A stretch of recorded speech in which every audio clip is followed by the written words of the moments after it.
தகுதியான வக்கீல்கள் மட்டும்தான் வந்து இப்போ வழக்கறிஞராக வந்து தன்னை பதிவு பெற்றிருக்க முடியும். இப்போ வக்கீல் தொழிலை யாருமே வந்து இனி வந்து ஏளனமாக வந்து பேச முடியாது. ஒரு கோர்ட்டுக்கு வந்து போயிட்டோம், கேஸ் நடத்த போயிட்டோம் அப்படின்னா வந்து 10 வருடங்கள் 20 வருடங்கள் ஆகும் அப்படின்ட்டு வந்து ஒரு பிம்பம் வந்து இருக்கு. கவர்மெண்ட் அதிகாரிகள் எல்லாம் வந்து சீட்டு தேய்ச்சிட்டு இருக்காங்க, அந்த மாதிரி எல்லாம் வந்து சொல்லுவாங்க. என்னோட சுய அனுபவத்துல நான் சொல்றேன், ஜனங்க பொதுமக்கள் வந்து அவங்களுக்கு வந்து ஒரு விழிப்புணர்வு வந்து வேணும். இது வந்து நம்ம நீதிமன்றத்துக்கு கொண்டு போகலாமா, இல்லை நம்ம வீட்லேயே வந்து பேசி தீர்த்துக்கலாமா? ஒரு கோர்வைக்காக வந்து சில விஷயங்கள் நாங்கள் பொய் சொல்ல வேண்டிய காரணத்துக்கு வந்து உள்ளாகிறோம். பொய் சொல்லவே மாட்டோம்னுட்டுலாம் நாங்கள் சொல்றது கிடையாது. ஒரு தம்பதியராக வந்து விவாகரத்து வந்து வேண்டியோ இல்லைன்னா வந்து ஒரு பிரச்சனை தம்பதியருக்குள்ள போயிட்டோம் அப்படின்னா வந்து வக்கீல்கிட்ட போனாலே பிரித்து விட்டுருவாங்க.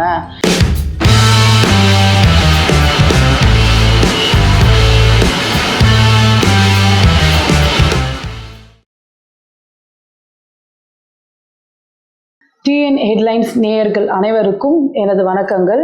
நான் வழக்கறிஞர் ரஞ்சனி. சென்னை உயர்நீதிமன்றத்தில் வந்து கடந்த 14 வருடங்களாக நான் ப்ராக்டிஸ் பண்ணிட்டு இருக்கேன். நான் மக்களுக்கு ஏதாவது வந்து சட்ட ரீதியான சந்தேகங்களோ ஆலோசனைகளோ அல்லது வந்து அவங்கள வந்து அடுத்த லெவலுக்கு ஒரு கோர்ட் கேஸ் அந்த மாதிரி வந்து போகணும் அப்படின்னு நினைக்கிறவங்க வந்து இந்த கீழே ஸ்க்ரீனில் தெரிகிற இந்த நம்பருக்கு வந்து தொடர்பு கொண்டு என்னை வந்து அணுகலாம்.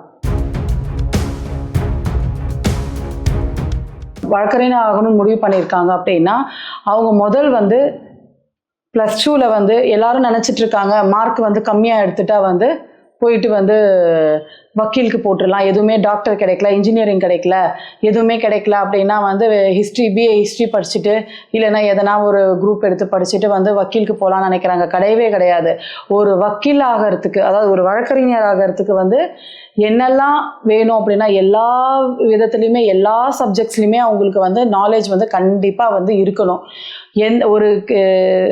ஒரு வேதியியலும் தெரிஞ்சிருக்கணும், இயற்பியலும் தெரிஞ்சிருக்கணும், ஒரு கணக்கு வழக்குகளும் வந்து தெரிஞ்சிருக்கணும், அவங்களுக்கு வந்து ஒரு வணிகவியலும் தெரிஞ்சிருக்கணும். அதுக்கப்புறம் வந்து அவங்களுக்கு வந்து அடிப்படை அறிவு வந்து ஒரு சயின்டிஃபிக் நாலேஜ் வந்து அவங்களுக்கு இருக்கணும்.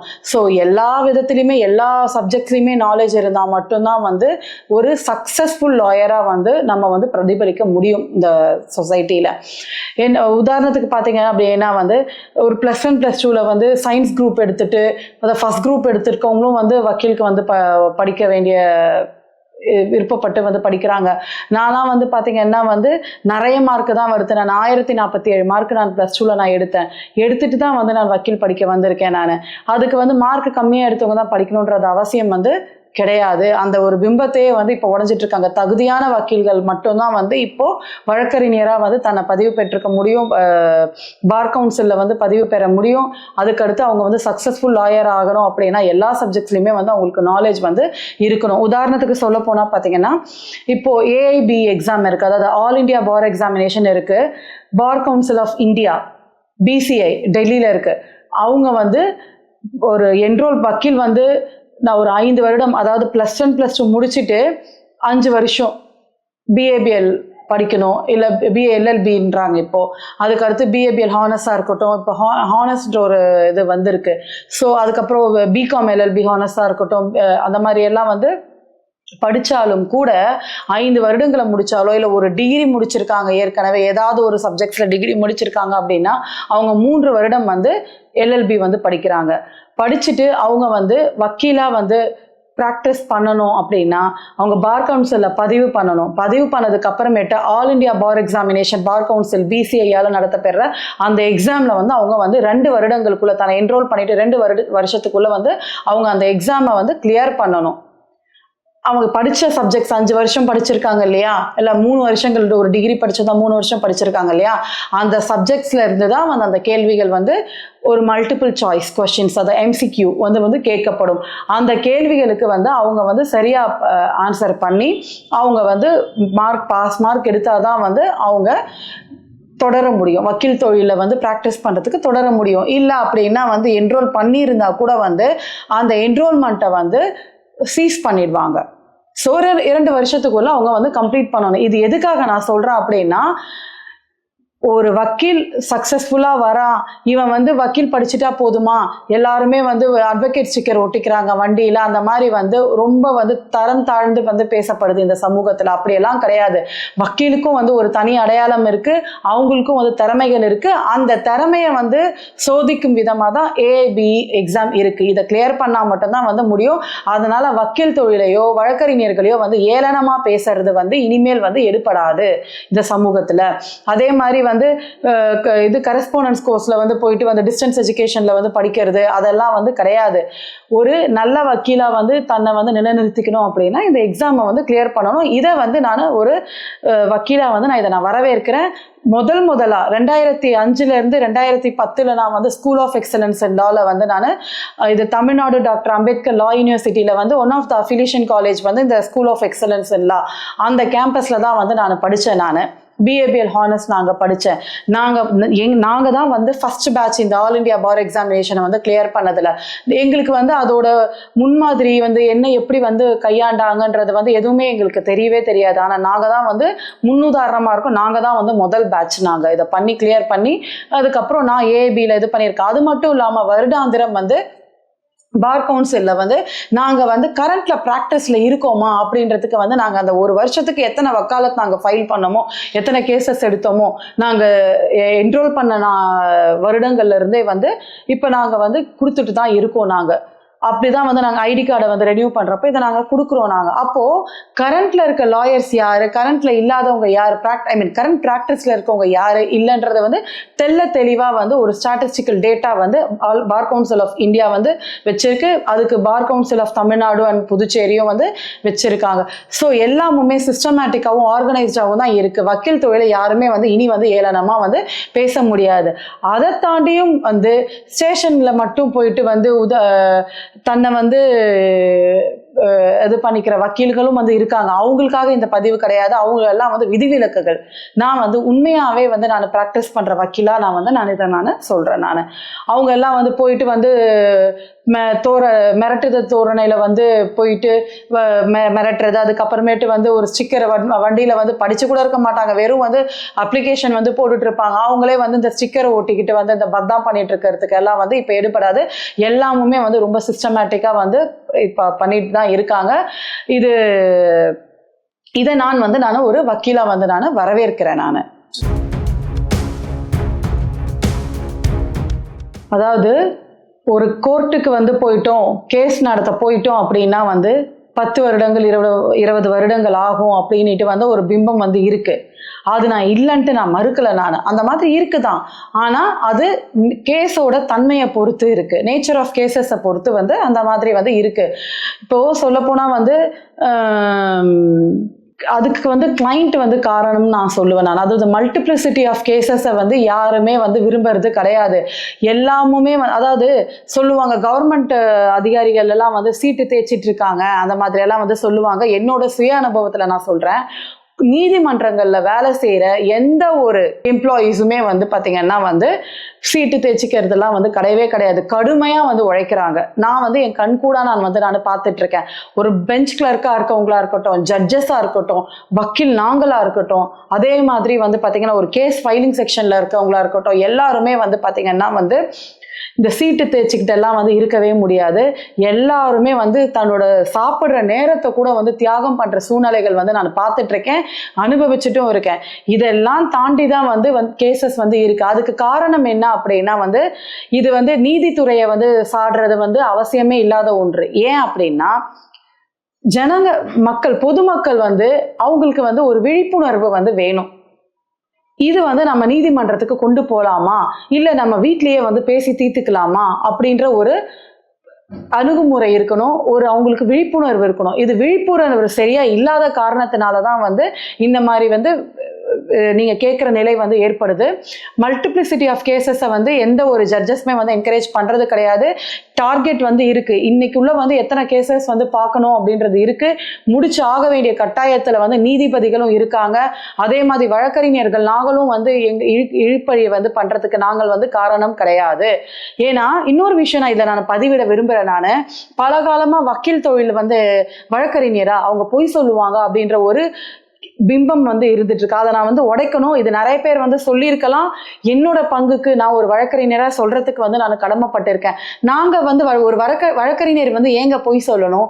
எங்களுக்கு இதனால என்னங்க சுயலாபம் இருக்கு? கிளையண்ட் வந்து சொல்ற விஷயத்த கேஸா நாங்க வந்து அதை கொண்டு வந்து நிறுத்துறப்ப வந்து ஒரு கோர்வைக்காக வந்து சில விஷயங்கள் நாங்க பொய் சொல்ல வேண்டிய காரணத்துக்கு வந்து உள்ளாகிறோம். பொய் சொல்லவே மாட்டோம்னுட்டுனா நாங்கள் சொல்றது கிடையாது. எங்க கிளைண்ட்டோட நியாயத்தை நிலைநிறுத்துறதுக்காகவோ இல்லை எங்க கிளைண்ட்டை வந்து நாங்கள் காப்பாற்றுறதுக்காகவோ வந்து நாங்கள் வந்து பொய் சொல்ல வேண்டிய கட்டாயத்துக்கு வந்து உள்ளாகிறோம். அது வந்து தொழில் தர்மம் கூட வந்து நாங்கள் சொல்லலாம். நல்லா இருக்கவங்க யாருமே எங்க கிட்ட வர்றது கிடையாது. ஒன்று கெட்டு நொந்தவங்களா இருப்பாங்க. அவங்களுக்கு நாங்கள் பாதுகாப்பு கொடுக்க வேண்டிய கட்டாயத்துக்கு நாங்கள் உள்ளாகிறோம். அதுக்கு நாங்கள் பணம் வாங்குறோம், நாங்கள் இல்லைன்னு சொல்லலை. அதே மாதிரி வந்து அக்யூஸ்டு சைட்ல இருந்தும் எங்களுக்கு வருவாங்க. அப்போ நாங்கள் டிஃபென்ஸ் பண்ண வேண்டிய கட்டாயத்துக்கு உள்ளாகிறோம். அப்போ வந்து நாங்கள் போய் சொல்லி தானே ஆகணும். இதில் எங்களுக்கு என்ன சுயலாபம் இருக்கு? இது எல்லாருமே வந்து ஒரு ஐடி ஃபீல்டில் இருக்கவங்க என்ன மாதிரி தொழில் பண்ணுறாங்க, ஒரு டாக்டர் என்ன தொழில் பண்ணுறாங்க, இன்ஜினியர் என்ன தொழில் பண்ணுறாங்க, அந்த மாதிரி இதுவும் எங்களுக்கு ஒரு தொழில். ஊர்ல கஷ்டம் இருந்தால் தானங்க எங்களுக்கு வந்து வருமானம். எங்களுக்கு தொழில் நடக்கிறதே வந்து ஊர் ரெண்டு பட்டா கூத்தாடிக்க கொண்டாட்டம்னுட்டு வந்து பழமொழி இருக்கு. அந்த மாதிரி வந்து ஊர்ல இருக்கவங்களுக்கு பிரச்சனை இருந்தாதான் நாங்க வந்து அதை தொழில் பண்ண முடியும் இல்லையா? ஸோ அதனால நாங்க பர்சனலா யாரை பத்தி நாங்க வந்து பொய் சொல்ல வேண்டிய அவசியம் எங்களுக்கு கிடையாது. அவங்கவுங்க அந்த கிளைண்ட்டை வந்து நாங்க காப்பாற்ற வேண்டிய கட்டாயத்துக்கு உள்ளா இருக்கோம். அதுக்காக வந்து இந்த மாதிரி விஷயத்த நாங்க கையாள வேண்டிய சிச்சுவேஷனுக்கு நாங்க உள்ளாகிறோம். அவ்வளவுதான். இதுதான் வந்து மல்டிப்ளிசிட்டி ஆஃப் கேசஸை வந்து அதிகப்படுத்துறதுக்கு வந்து நாங்க காரணம் கிடையாது. நீங்களே சரியான புரிதலோட இருந்தா ஏன் எங்க கிட்ட நீங்க வரீங்க? நீங்க தான் வந்து நேரத்தை வீணடிக்கிறீங்க. பழிவாங்கும் நோக்கம் வந்து இப்ப பழிவாங்கும் படலத்துல தான் நீங்க ஒரு பொதுமக்களே வந்து வராங்க. இவனை வந்து இழுத்தடிக்கணும், என் மேல கேஸ் போட்டுட்டான், இவனை இழுத்தடிக்கணும் அப்படின்றதுக்காக வந்து நீங்க வந்து வாய்தாக்கு வர்றது இல்லை. அப்படி இருந்தும் வந்து நாங்க வந்து வாய்தாக்கு வரல அப்படின்னா அதுக்கான ஸ்டெப்ஸை வந்து நீதிபதிகள் வந்து எடுத்துட்டு தான் இருக்காங்க. நாங்க எவ்வளவோ சொல்லி வழக்கறிஞர் நாங்க புரிய வைக்கிறோம். அதுக்கு வந்து புரியாத பட்சத்துல வந்து நாங்க வந்து அவங்க கூட துணை நிற்க வேண்டிய கட்டாயத்துக்கு உள்ளா வரும். இது வந்து இதனாலதான் வந்து கேசஸ் வந்து அதிகமாகவும் ஆகுது. அதே மாதிரி வந்து நேரமும் வந்து இழுத்தடிக்கப்படுதே வந்து நாங்க வந்து காரணம் கிடையாது. இன்னொரு விஷயம் நான் இதை சொல்ல விரும்புறேன். ஒரு உரிமையியல் வழக்கு வந்து தொடுக்க விரும்புறாங்க அப்படின்னா வந்து அந்த பத்திரம் தான் வந்து உயிர் நாடி.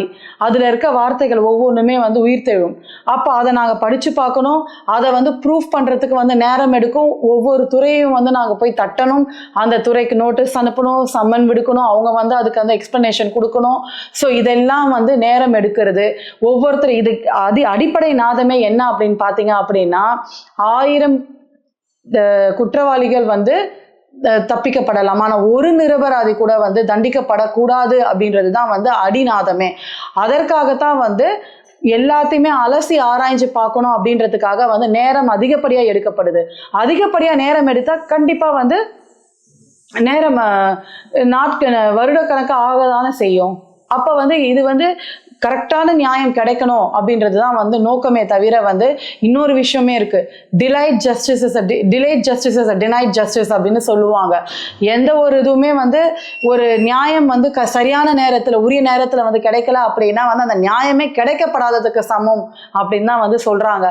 அதுக்காக வந்து நாங்க நீதித்துறை வந்து போராடிட்டு தான் வந்து இருக்கோம். எங்களோட நேரத்தை அதிகப்படியா வந்து நாங்க செலவிடுறோம். இது வந்து மக்களுக்கும் வந்து விழிப்புணர்வு வந்து இருக்கணும் அப்படின்றது தான் வந்து என்னோட பதில் இருக்கு. அதாவது டைப்ஸ் ஆஃப் கேசஸ், அதாவது சிவில் கேஸ் வந்து சிவில் இன் நேச்சர்னு சொல்லுவாங்க, கிரிமினல் இன் நேச்சர் அப்படின்னு சொல்லுவாங்க. இது ரொம்ப வந்து டீட்டெயில்டாக வந்து போக முடியாது. அதாவது சிவில் நேச்சர் அப்படின்றது வந்து உரிமையல் வழக்குகள் அப்படின்னுவாங்க. உரிமையல் வழக்குகளை வந்து பார்த்தீங்கன்னா வந்து bank cases, property cases, family cases, இது எல்லாமுமே வந்து இது சார்ந்த வழக்குகள் எல்லாமுமே வந்து சிவில் நேச்சரில் வந்து அடங்கும். கிரிமினல் கேசஸ் அப்படின்னு பார்த்தீங்கன்னா வந்து ஐபிசி, அதாவது இந்திய தண்டனை சட்டம், இந்தியன் பினல் கோட்குள்ள அடங்குறது எல்லாமுமே வந்து கிரிமினல் கேசஸ் அப்படின்னு சொல்கிறோம். இதில் கன்சியூமர் கேசஸ் வந்து இருக்குது. கன்சியூமர் கேசஸும் வந்து சிவில் கேசஸ் தான். இது ஒவ்வொன்றுத்துக்குமே வந்து ஒரே இடத்துல வந்து எல்லாமே ஒரு கிடங்கா வந்து அமையக்கூடாது அப்படின்றதுக்காக அதுக்காக வந்து ஒவ்வொரு இடத்துலையுமே வந்து தீர்ப்பாயங்கள் இருக்குது, அதாவது ட்ரிபியூனல்ஸ்னு சொல்லுவாங்க இருக்குது. இப்போ கன்சியூமர் கேசஸ்லாம் பார்த்தீங்கன்னா ஃபோரம் அப்படின்னு சொல்லுவோம், கமிஷன்னு சொல்லுவோம். நாங்கள் ஃபர்ஸ்ட் எல்லாம் ஃபோரம்னு சொல்லிட்டு இருந்தோம், இப்போ வந்து கமிஷன் ஆணையமாக வந்து அதை ஆக்கிட்டாங்க. சொல்கிறது நேஷனல் டிஸ்பியூட்ஸ் ரெட்ரஸல் ஃபோரம்னு சொல்லிட்டு இருந்தாங்க ஃபர்ஸ்ட், இப்போ நேஷனல் டிஸ்பியூட்ஸ் கமிஷன் அப்படின்னு சொல்கிறாங்க. ஓகேங்களா? அதாவது அதே மாதிரி வந்து ஸ்டேட்டுக்கு இருக்குது, இது டிஸ்ட்ரிக்டும் இருக்குது. State commission for consumer redressal அப்படின்றது வந்து இதில் இருக்குது. பாரிஸில் வந்து டிஎன்பிஎஸ்சி ஆஃபீஸ் இருக்கு இல்லையா, அந்த இடத்துல இருக்குது. அதே மாதிரி அங்கே டிஸ்ட்ரிக்ட்டும் இருக்குது. டிஸ்ட்ரிக்டில் வந்து சென்னை நார்த்து சவுத் அங்கேயே இருக்குது. அதே மாதிரி ஒவ்வொரு மாவட்டத்துக்குமே வந்து இதை அமைச்சிருக்காங்க. அதே மாதிரி லோக் அதாலத் இருக்குது, மக்கள் நீதிமன்றம்னு சொல்லுவாங்க. அங்கே வந்து என்ன அப்படின்னா, நம்ம இப்போ கேசஸ் வந்து சீக்கிரமாக வந்து முடிக்கிறதுக்காக இப்போ இந்த கவுன்சிலிங் எல்லாம் இருக்கு இல்லைங்களா, அதெல்லாம் வந்து அங்கே வந்து பண்ணுவாங்க. எப்படின்னா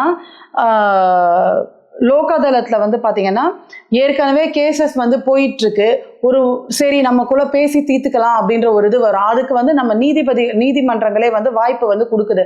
நீங்கள் வந்து லோக் அதாலத்தில் போயிட்டு நீங்கள் முடிச்சுக்கிறீங்களா அப்படின்னப்போ உட்கார வச்சு 2 பார்ட்டியுமே உட்கார வச்சு மத்தியஸ்தம் பண்ணி என்ன வந்து நீங்கள் பண்ணலான்னு இருக்கீங்கன்றத ஒரு கட்டத்துக்கு கொண்டு வந்து ஒரு புள்ளியில கொண்டு வந்து அதை வந்து முடிச்சுக்கிறதுக்கு ட்ரை பண்ணுறாங்க. ஏன்னா கோர்ட்டில் வந்து எவிடன்ஸ் தான் வந்து பேசும். ஆனால் இதுலேயுமே வந்து எவிடன்ஸுமே வந்து இருக்குது, நியாயத்தை வந்து புறந்தழுவி வந்து போகிறது கிடையாது. ஆனாலுமே வந்து ஃப்ரீயாக உட்காந்து ஒருத்தருக்கு ஒருத்தர் வந்து பேசி முடிவு பண்ணிக்கலாம், மத்தியஸ்தம் பண்ணுறதுக்காக வந்து லோக் அதாலத்தும் வந்து இருக்குது. அதில் வந்து பார்த்திங்கன்னா வந்து முன்னாள் ஓய்வு பெற்ற நீதிபதிகள் இருப்பாங்க, ஓய்வு பெற்ற முன்னாள் நீதிபதிகள் இருப்பாங்க, அதுக்கடுத்து வந்து இந்நாள் நீதிபதிகளும் இருப்பாங்க, அதுக்கடுத்து வந்து சோஷியல் ஒர்க்கர்ஸ் இருப்பாங்க. ஸோ இந்த மாதிரி எல்லாம் வந்து ஒரு குழு அமைச்சு ஒரு கமிட்டி அமைச்சு தான் வந்து இதை பண்ணிட்டு இருக்காங்க. அதுக்கடுத்து வந்து ட்ரைபியூனல்ஸ் இருக்குது. இப்போ இந்த டேக்ஸ் சம்மந்தப்பட்டதுக்கு எல்லாம் வந்து பார்த்திங்கன்னா வந்து சிஸ் ட்ரைபியூனல் அந்த மாதிரி எல்லாம் வந்து இருக்குது. அதுக்கடுத்து வந்து இன்சூரன்ஸ் கேசஸ் பார்க்கறதுக்கு இருக்குது. அதுக்கடுத்து வந்து லேபர் கேசஸ் பார்க்கறதுக்கு வந்து லேபர் கோர்ட் இருக்குது. ஸோ ஒவ்வொன்றுத்துக்குமே ஒவ்வொரு துறையை சார்ந்த பிரச்சனைகளை வர்றதுக்குமே வந்து சரி பண்ணுறதுக்கு தீர்ப்பாயங்களும் வந்து இருக்குது. இது வந்து சரியாக தான் வந்து நீதித்துறை வந்து இயங்கிட்டு இருக்கு. பொதுமக்களுக்கு வந்து விழிப்புணர்வு தான் வந்து எங்கே போய் எப்படி சுற்றி பார்த்தாலும் விழிப்புணர்வில் தான் வந்து நிற்கும். விழிப்புணர்வு இருந்து வந்து பண்ணணும். வக்கீல்களும் வந்து நான் என்னோட சக வக்கீல்களுக்கும் நான் வழக்கறிஞர்களுக்கும் கேட்டுக்கிறது என்ன அப்படின்னா வந்து உங்ககிட்ட வர கிளைண்ட் வந்து நம்மளை தெய்வமாக மதிச்சு தான் வந்து வராங்க. அவங்க கிட்ட இருந்து நம்ம பணம் வாங்கி தான் வந்து நம்மளோட ஜீவனை நம்ம வந்து இது பண்ணிட்டு இருக்கோம். அப்படி இருக்கிறப்ப வந்து என்ன அவங்களால முடியுன்றதை பாருங்க. உண்மையை சொல்லி இது வந்து நியாயம் இருக்கா இல்லையா அப்படின்றத வந்து அவங்களுக்கு புரிய வச்சு விழிப்புணர்வு முதல் வந்து உங்களோட கிளைண்ட்டுக்கு வந்து ஏற்படுத்துங்க.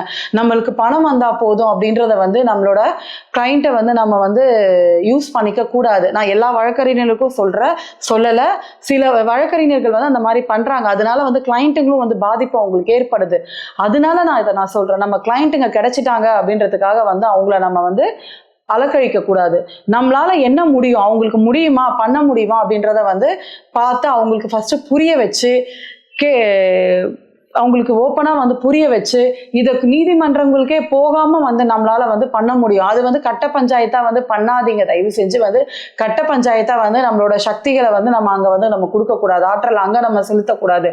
இது கண்டிப்பாக வந்து கோர்ட்டுக்கு போனால் எவ்வளோ நாள் ஆகும் என்ன ஏதுன்றது நம்மளுக்கு தெரியும். அவங்களுக்கு விழிப்புணர்வு முதல்ல வந்து நம்ம கிளைண்ட்டுக்கு வந்து ஏற்படுத்திட்டு அவங்க அதுலேயே வந்து ஒரு முக்கால்வாசி பிரச்சனை வந்து தீந்துடும். அவங்களா மனசு வந்து நம்மளுக்கு வந்து நம்ம இந்த வக்கீல் கிட்ட போயிருக்கோம், நம்மளுக்கு தீர்த்து வச்சிருக்காங்க அப்படின்ட்டு மனசு வந்து கண்டிப்பாக அவங்க வந்து நம்மளுக்கு வந்து ஃபீஸ் வந்து அதுக்கு உண்டான ஃபீஸ் வந்து கொடுப்பாங்க. அதனால கேஸ் வர்றதுக்காக வந்து மல்டிப்ளிசிட்டி ஆஃப் கேசஸை வந்து பண்ணாதீங்க. அதாவது நீதிமன்றம் சீனை வந்து நிறைய வந்து படத்துலலாம் வந்து எடுத்திருக்காங்க. அதெல்லாம் வந்து அந்த செட்டப் எல்லாம் முழுசாக தயவு செஞ்சு நம்பாதீங்க. அப்படியெல்லாம் வந்து ஒன்றும் கிடையாது. ஓகேங்களா? ரொம்ப பரபரப்பாக இருக்கும் கோர்ட்டில். அந்த மாதிரி வந்து உட்காந்து ஒரே நாளில் வந்து எல்லாத்தையெல்லாம் விசாரிச்சிட மாட்டாங்க. ரொம்ப ரொம்ப ரொம்ப பரபரப்பாக இருக்கும். ஒரு ஜட்ஜு வந்து உட்காருவார், உட்காந்துக்கிட்டு வந்து உட்காந்ததுக்கு அப்புறமேட்டு வந்து காலிங் அப்படின்றத வந்து ஸ்டார்ட் பண்ணிடுவாங்க.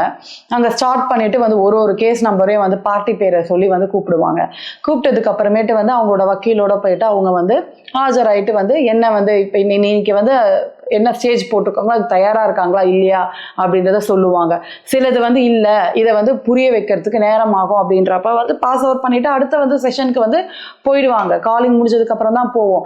இது கொஞ்சம் கொஞ்சமாக தான் வந்து நடக்குமே தவிர ஒரேடியாக வந்து ஃபுல்லாக விசாரணை பண்ணுறது, அதுக்கப்புறமேட்டு வந்து எல்லாருமே வந்து பேசலாம், அதுக்கப்புறம் இந்த பார்வையாளர் இதில் இருக்கவங்க உட்காந்து பேசலாம் அப்படின்றதெல்லாம் வந்து கிடையாது. ரொம்ப ரொம்ப ரொம்ப பரபரப்பாக இருக்கும் கோர்ட்டில். இந்த உட்காந்து பேசுகிற அளவுக்கெல்லாம் கிடையாது. அதுக்கப்புறமேட்டு வந்து இந்த ஃபோக்கஸ் பண்ணி வந்து இந்த வாதாடுறதெல்லாம் வந்து இருக்குல்ல, அந்த மாதிரியெல்லாம் வந்து கிடையவே கிடையாது. நாங்கள் பேசுறது, வழக்கறிஞர்களை நாங்கள் பேசுறது வந்து ஜட்ஜுக்கு புரியும், நம்ம கிளைண்ட் இருப்பாங்க, வக்கீல் புரியும், இவ்வளோதானே தவிர வந்து இந்த எல்லாமே சுத்த தமிழில் பேசி எல்லாருக்கும் வந்து ஃபோக்கஸை சென்டர் ஆஃப் அட்ராக்ஷன் எடுக்கிறது இந்த மாதிரியெல்லாம் வந்து கிடையாது. தயவு செஞ்சு வந்து நம்பாதீங்க. அது வந்து சுவாரஸ்யத்தை ஏற்படுத்துறதுக்காக. அப்ப உண்மையாமே வந்து கோர்ட்ல நடக்கிற சீனை வந்து காட்டிட்டா வந்து எப்படி ஒரு சுவாரஸ்யமே இருக்காது இல்லையா? ஒரு பார்வையாளர்களை வந்து அட்ராக்ட் பண்றதுக்காக நடக்கிற ஒரு விஷயம். ஆனா இப்போ கொஞ்ச நாளா இப்போ ரீசெண்டாக எடுக்கிற சினிமாவில் வந்து அதை வந்து தத்ரூபமாக எடுக்கிறதுக்கு வந்து முயற்சி பண்ணுறாங்க. சில இயக்குநர்கள் வந்து தத்ரூபமாக வந்து எடுக்கிறதுக்கு வந்து அதை முயற்சி பண்ணுறாங்க. ஏன்னா மக்களுக்கு வந்து விழிப்புணர்வு வந்துருச்சு, இதெல்லாம் சும்மா இது கேஸெல்லாம் இப்போல்லாம் நடத்தவே மாட்டாங்கன்றதை வந்து எல்லாருக்குமே தெரிஞ்சிருச்சு அப்படின்றதுனால அதனால கொஞ்சம் தத்ரூபமாக எடுக்கிறதுக்கு வந்து முயற்சி பண்ணுறாங்க இயக்குநர்கள். நீங்கள் கேட்டீங்க, கிளைண்ட்டே வந்து வாதாட முடியுமா அப்படின்னு சொல்லி கேட்டீங்க. கண்டிப்பாக வாதாடலாம். எந்த மாதிரி கேசஸ் அப்படின்னு, அதை பார்ட்டி இன் பர்சன் அப்படின்ற ஒரு இருக்கு. ஆனால் அதிகப்படியாக வந்து அந்த மாதிரி வந்து பண்ணுறது கிடையாது. அதுக்கான காரணங்கள் என்ன அப்படின்னா, சட்டத்திட்டங்கள் வந்து அதில் உள்ளுர்க்க நுணுக்கங்கள் வந்து கிளைண்ட்டுக்கு வந்து தெரியாது இல்லையா? அந்த ஸ்பெசிஃபிகேஷன் தெரியாது, அதாவது எக்ஸ்பர்ட்டுன்னுவாங்க. அந்த இதில் வந்து அந்த துறையை வந்து அவங்க வல்லுநர்கள் கிடையாது அப்படின்றதுனால அவங்களுக்கு வந்து அதை எப்படி வந்து ப்ரெசென்ட் பண்ணணும், அதாவது கோர்ட் ஹாலில் வந்து மெயின்டைன் பண்ண டெக்கோரம் மெயின்டைன் பண்ணணும் இல்லையா? ஸோ அதை வந்து அவங்களுக்கு அது பாவம், அந்த வரவங்களுக்கு வந்து வல்லுநர்கள் கிடையாது, அந்த துறையில் வல்லுநர்கள் கிடையாது அப்படின்றதுனால தெரியாது. ஒருவேளை அவங்களுக்கு வந்து சட்டத்திட்டங்கள் வந்து தெரிஞ்சிருந்தா, அவங்க இப்போ நுகர்வோர் நீதிமன்றம் இருக்குது, நுகர்வோர் ஆணையம் இருக்குது, அதில் போயிட்டு அவங்க வந்து வாதாடுறாங்க அப்படின்னா வந்து பார்ட்டி இன் பர்சன் பண்ணலாம். அதே மாதிரி குடும்ப நல வழக்குகளில் ஃபேமிலி கோர்ட்டில் கூட பார்த்தீங்கன்னா வந்து பார்ட்டி இன் பர்சனாக வந்து பண்ணலாம். ஆனால் அவங்களுக்கு நுணுக்கங்கள் தெரியாது அப்படின்றதுனால வந்து வக்கீலை வந்து போயிட்டு நாடி அதன் மூலியமா வந்து தீர்வு காண்றதுக்கு வந்து அணுகுறாங்க, அவ்வளோதான். ஆனால் வந்து அந்த மாதிரி ஒரு சட்டத்தில் வந்து இடம் இருக்கு. நீங்கள் எப்படி கேசஸ் வந்து என்ன மாதிரி வந்து படிநிலைகளில் ஸ்டேஜஸ் ஆஃப் கேசஸ் நீங்கள் கேட்குறீங்க. அதாவது உரிமையியல் வழக்குகள், சிவில் கேசஸ் இருக்குது. ஒரு உதாரணத்துக்கு சொல்கிறேன். முதல் வந்து நாங்கள் பார்ட்டி எங்ககிட்ட வந்து வந்ததுக்கப்புறம் வந்து நாங்கள் நோட்டீஸ் அனுப்புவோம். நோட்டீஸ் அனுப்பி ஒரு 15 நாள்லேருந்து 30 நாள் வந்து காலம் வந்து நாங்கள் கொடுப்போம். பிரதிவாதிக்கு நாங்கள் வந்து கொடுப்போம். அப்போது அவங்க வந்து அதுக்கு ரிப்ளை பண்ணுறதுக்கு வெயிட் பண்ணுவோம். அப்படி ரிப்ளை பண்ணாத பட்சத்தில் நாங்கள் என்ன பண்ணுவோம் அப்படின்னா வந்து கேஸ் வந்து ஃபைல் பண்ணுவோம், வழக்கு தாக்கல் பண்ணுவோம். தாக்கல் பண்ணுறப்ப அதுக்கு உரிய ஸ்டாம்ப் டியூட்டி வந்து கட்டிட்டு நாங்கள் வந்து வழக்கு வந்து நாங்கள் தாக்கல் பண்ணுவோம். தாக்கல் பண்ணதுக்கு பிறகு ஃபர்ஸ்ட் ஹியரிங் வந்ததுக்கப்புறம் வந்து பார்ட்டிஸை வந்து அப்பியர் பண்ணுவாங்க. அப்பியரன்ஸ் கொடுத்ததுக்கு அப்புறமேட்டு, அதாவது பார்ட்டிஸை வந்து 2 பார்ட்டியுமே வந்து வரணும். நாங்கள் நோட்டீஸ் அனுப்பியிருக்கோம் இல்லையா, கோர்ட்ல இருந்தே வந்து நோட்டீஸ் அனுப்புவாங்க. ஃபர்ஸ்ட் நாங்கள் வக்கீல் வந்து நோட்டீஸ் அனுப்புறோங்க என் கிளைண்ட்டுக்காக. அதுக்கடுத்து அதை ரிப்ளை பண்ணுறாங்களான்னு பார்ப்போம். ரிப்ளை பண்ணலை அப்படின்னா வந்து கோர்ட்டில் போயிட்டு நாங்கள் வழக்கு தாக்கல் பண்ணுவோம் எங்கள் கிளைண்ட்டுக்காக. தாக்கல் பண்ணதுக்கு அப்புறமேட்டு கோர்ட்ல இருந்தே வந்து பார்த்தீங்கன்னா வந்து எதிர்மனுதாரர் அல்லது பிரதிவாதி அவங்களுக்கு வந்து ஒரு கோர்ட்டில் வந்து கோர்ட் நோட்டீஸ் வந்து போகும். கோர்ட் நோட்டீஸ் போனதுக்கு அப்புறமேட்டு வந்து அவங்க வராங்களா அப்படின்ட்டு பார்ப்போம். அவங்க வந்தாங்க அப்படின்னா அவங்க சைடில் இருக்க எதிர்வாதங்கள் என்ன, கவுண்டர் என்ன அப்படின்றத வந்து ஃபைல் பண்ணணும். அதுக்கு டைம் கேட்டு ஃபைல் பண்ணுவாங்க. இல்லை அவங்க வரலை அப்படின்னா வந்து ஒரு 1, 2, 3 வாட்டி 3 நிலையில் வந்து நாங்கள் வெயிட் பண்ணுவோம். அதுக்கப்புறமேட்டு வந்து என்ன பண்ணோம் அப்படின்னா, இது கேஸ் போட்டாங்க இல்லையா, அவங்க சைடே வந்து ஒருதலைபட்சமாக வந்து தீர்ப்பாகும். அதாவது எக்ஸ்பார்ட்டி அப்படின்னு வாங்க, எக்ஸ்பார்ட்டி செட் எக்ஸ்பார்ட்டி அப்படின்னு வாங்க. ஏன் அப்படின்னா வெயிட் பண்ணி பார்த்துருக்கோம் இல்லையா, ஒரு 3 தடவை வந்து அவங்க வராங்களா அப்படின்ட்டு ஒரு குறிப்பிட்ட டைம் இன்டர்வல் கொடுத்து நாங்கள் வெயிட் பண்ணி பார்க்குறோம். வராத பட்சத்தில் வந்து அவங்களுக்கு அது சர்வ் ஆயிருக்கா அப்படின்னு, நோட்டீஸ் சர்வ் ஆயிருக்கா அப்படின்னு பார்ப்போம். அந்த சர்வ் ஆனதை வந்து நாங்கள் வந்து இல்லை அவங்களுக்கு நோட்டீஸ் போயிருக்கு, வாங்கலை, இல்லை வாங்கிட்டும் அவங்க வரல அப்படின்னா வந்து அவங்க வந்து நீதிமன்றத்தை வந்து அணுகிறதுக்கு அவங்க பக்கத்தில் இருக்க வாதங்களை வந்து வைக்கிறதுக்கு அவங்களுக்கு வந்து இல்லை அப்படின்றப்ப வந்து கேஸ் ஃபைல் பண்ணவங்க வந்து கரெக்டாக தான் இருக்காங்க. அதனால தானே அவங்க வரலை அப்படின்னு நினச்சாதான் ஒருதலை பட்சமாக எக்ஸ்பார்ட்டியாக வந்து இது பண்ணிடுவாங்க. இது ஒருவேளை அவங்க அப்பியர் ஆகிட்டு கவுண்டர் ஃபைல் பண்ணுறாங்க அப்படின்னா கவுண்டர் ஃபைல் பண்ணதுக்கப்புறம் இது ப்ரூஃப் ஆஃப் அஃபிடவிட் வந்து ஃபைல் பண்ணணும். ப்ரூஃப் ஆஃப் அஃபிடவிட் ஃபைல் பண்ணுறது என்ன அப்படின்னா வந்து அவங்கவுங்க சைடில் என்ன மாதிரியான எவிடன்ஸ் வந்து வச்சுருக்காங்க, ஒரு பாயிண்ட் வந்து போடுவோம் இல்லையா, அந்த பாயிண்ட்டுக்கு அதை வந்து சார்ந்து இருக்கா மாதிரி என்னென்ன பாயிண்ட்ஸ் எல்லாம் வந்து சார்ந்து இருக்குது, அதுக்கு வந்து என்னென்ன எவிடன்ஸ் அவங்க வச்சுருக்காங்க அப்படின்றத வந்து நாங்கள் ப்ரூஃப் ஆஃப் அஃபிடவிட் நாங்கள் போடுவோம். எங்கள் கிளைண்ட்டை வச்சு போடுவோம். அதுக்கடுத்து வந்து அவங்களும் வந்து போடுவாங்க. போட்டதுக்கு அப்புறமேட்டு வந்து கிராஸ் எக்ஸாமினேஷன், அதர் சைட் வக்கீல் வந்து என்னோட கிளைண்ட்டை வந்து கிராஸ் எக்ஸாமினேஷன் பண்ணுவாங்க. Chief examination and cross examination secondary. அது பண்ணதுக்கு அப்புறமேட்டு வந்து அவங்க side proof of affidavit file பண்ணுவாங்க. அதுக்கடுத்து same like chief examination cross examination நடக்கும். அதுக்கப்புறம் வந்து இதெல்லாம் நடந்து முடிஞ்சதுக்கு அப்புறமேட்டு வந்து ஜட்ஜ் வந்து அவர் இதெல்லாம் பார்த்துட்டு ஒரு ஆர்கியூமெண்ட்ஸ்க்கு கொடுப்பாங்க. நாங்கள் ஓரல் ஆர்கியூமெண்ட்ஸாவோ இல்லை ரிட்டன் ஆர்கியூமெண்ட்ஸாவோ வந்து ப்ரிஃபரபிளி ரிட்டன் ஆர்கியூமெண்ட்ஸ் நாங்கள் கொடுத்துருவோம். கொடுத்ததுக்கு அப்புறமேட்டு ஓரல் ஆர்கியூமெண்ட்ஸும் நாங்கள் இது பண்ணதுக்கப்புறம் ஜட்ஜ் வந்து அதை படித்து பார்த்துட்டு எல்லாத்தையுமே வந்து இது பண்ணுவார். இதுக்கு இடையில வந்து பார்த்தீங்கன்னா ப்ரூஃப் ஆஃப் அஃபிடவிட் ஃபைல் பண்ணுறதுக்கு முன்னாடி ஃப்ரேமிங் ஆஃப் இஷ்யூஸ் அப்படின்ட்டு ஒரு இது இருக்குது. அதை வந்து ஜட்ஜ் வந்து பண்ணணும். அது பண்ணதுக்கு அப்புறமேட்டு தான் அந்த ப்ரூஃப் ஆஃப் அஃபிடவிட்லாம் நாங்கள் எல்லாம் பண்ணுறோம். பண்ணதுக்கப்புறம் ஆர்கியூமெண்ட் பண்ணுறோம். ஆர்கியூமெண்ட்ஸ் பண்ணதுக்கப்புறம் இது வந்து ஜட்ஜ்மெண்ட் வந்து கொடுக்கப்படும். இதில் ஏதாவது ஒரு மாற்று கருத்து, ஒரு அதிருப்தி ஏற்பட்டது அப்படின்னா யாருக்கோ ஏதோ ஒரு பக்கம் தானே தீர்ப்பு வரப்போகுது, ஒரு பக்கம் தானே நியாயம் இருக்க போகுது. அப்போது அந்த நியாயங்களை ஆராய்ச்சி பண்ணி ஜட்ஜ் வந்து தீர்ப்பு ஆனதுக்கப்புறம் வந்து அந்த அதிருப்தியாளர்களோ இல்லை அதில் ஏதாவது ஒரு அந்த இதில் மாற்றம் இருக்குது அப்படின்னா வந்து they should go for an appeal. அப்பீலுக்கு வந்து மேலமை நீதிமன்றத்தை வந்து நாடி அவங்க வந்து நியாயம் கேட்டுக்கலாம். இதுதான் வந்து ப்ரொசீஜர். இது ப்ராக்டிக்கலாக நடக்கிற ப்ரொசீஜர். இது வந்து நீங்கள் சொல்கிறதெல்லாம் வந்து சீக்கிரமாகவே சொல்லிட்டீங்க, இது வந்து ஏன் அவ்வளோ இத்தனை நாள் ஆகுது அப்படின்னா வந்து ஒவ்வொரு ஸ்டேஜும் கடந்து வர்றதுக்கு வந்து லேட் ஆகும். ஏன்னா இந்த ஸ்டேஜில் வந்து அந்த எவிடன்ஸ் விட்னஸ் அப்படின்னு சொன்னோம் இல்லையா, இவங்களெல்லாம் நாங்கள் அழைச்சி வர கோர்ட்டுக்கு வந்து வர வச்சு நாங்கள் பேசணும்னா சம்மன் கொடுக்கணும். அவங்க வந்து நேரம் எடுத்துப்பாங்க. ஒவ்வொன்றுத்துக்குமே வந்து நேரம் எடுத்து தான் வந்து இது எல்லாமுமே இந்த ஒவ்வொரு படிநிலையும் வந்து கடந்து போகிறதுனால வந்து லேட் ஆகுது தான் விஷயம்.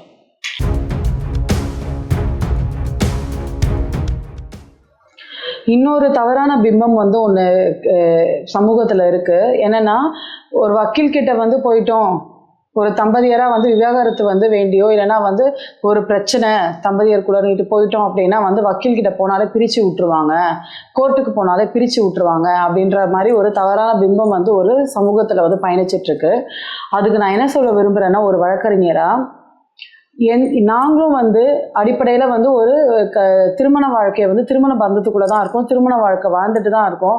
எந்த தம்பதியரும் வந்து பிரித்து விடணுன்ற நோக்கம் வந்து எனக்குமே எங்கள் வழக்கறிஞராக எங்களுக்குமே கிடையாது, ஒரு நீதித்துறையில் இருக்க யாருக்குமே வந்து இது கிடையாது. அதுக்கு ஒரு உதாரணம் சொல்லணும் அப்படின்னா, எங்ககிட்ட வரீங்க தம்பதியர் வந்து வராங்க, அவங்களுக்கு வந்து நாங்கள் நல்ல முறையில் வந்து அட்வைஸ் பண்ணுவோம். ஃபஸ்ட்டு நீங்கள் வந்து உங்கள் பெரியவங்க கிட்ட பேசுனீங்களா, அவங்களாம் என்ன சொன்னாங்க என்றதை பேசுவோம். நாங்கள் இல்லை பேசணும், அது எங்களால் வாழவே முடியாதுன்னுட்டு ஒரு ஆணாக இருந்தாலும் சரி பெண்ணாக இருந்தாலும் சரி சொல்கிறாங்க அப்படின்னா அவங்களால முடியாது அப்படின்ற பட்சத்தை தான் எங்கள் கிட்ட வந்து வராங்க.